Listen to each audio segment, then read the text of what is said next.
بسم اللہ الرحمن الرحیم۔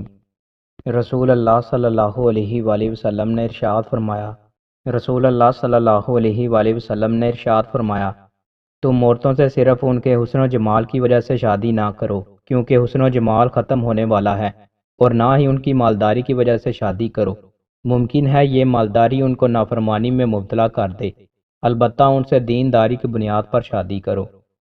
رسول اللہ صلی اللہ علیہ وآلہ وسلم نے ارشاد فرمایا جب تم میں سے کسی نے روزہ رکھا ہو تو چاہیے کہ کھجور سے افطار کرے، اگر کھجور نہ پائے تو پانی سے افطار کرے، بلا شبہ پانی پاک کرنے والا ہے۔ رسول اللہ صلی اللہ علیہ وآلہ وسلم نے ارشاد فرمایا اللہ عز و جل فرماتا ہے کہ روزہ خالص میرے لیے ہوتا ہے اور میں ہی اس کا بدلہ دیتا ہوں۔ بندہ اپنی شہوت کھانا پینا میری رضا کے لیے چھوڑتا ہے، اور روزہ گناہوں سے بچنے کی ڈال ہے۔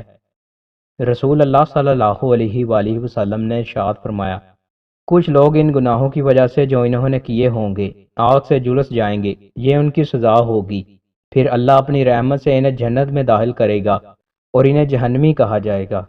ابو سعید خدری رضی اللہ تعالیٰ عنہ نے بیان کیا کہ میں نے نبی کریم صلی اللہ علیہ وآلہ وسلم سے سنا، آپ فرماتے تھے کہ جس نے اللہ تعالیٰ کے راستے میں جہاد کرتے ہوئے ایک دن بھی روزہ رکھا، اللہ تعالیٰ اسے جہنم سے 70 سال کی مسافت کی دوری تک دور کر دے گا۔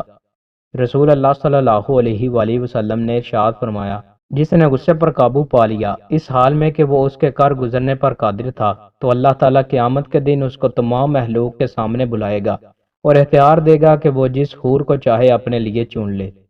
رسول اللہ صلی اللہ علیہ وآلہ وسلم نے ارشاد فرمایا دو نعمتیں ایسی ہیں جن میں اکثر لوگ اپنا نقصان کرتے ہیں، ایک تندرستی اور دوسری فراغت۔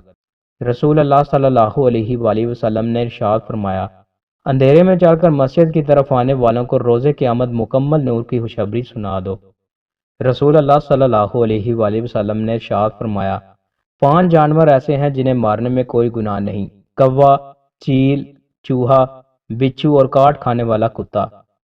دوستوں، مزید اچھی ویڈیوز کے لیے ہمارے چینل کو سبسکرائب لازمی کریں۔ بہت شکریہ۔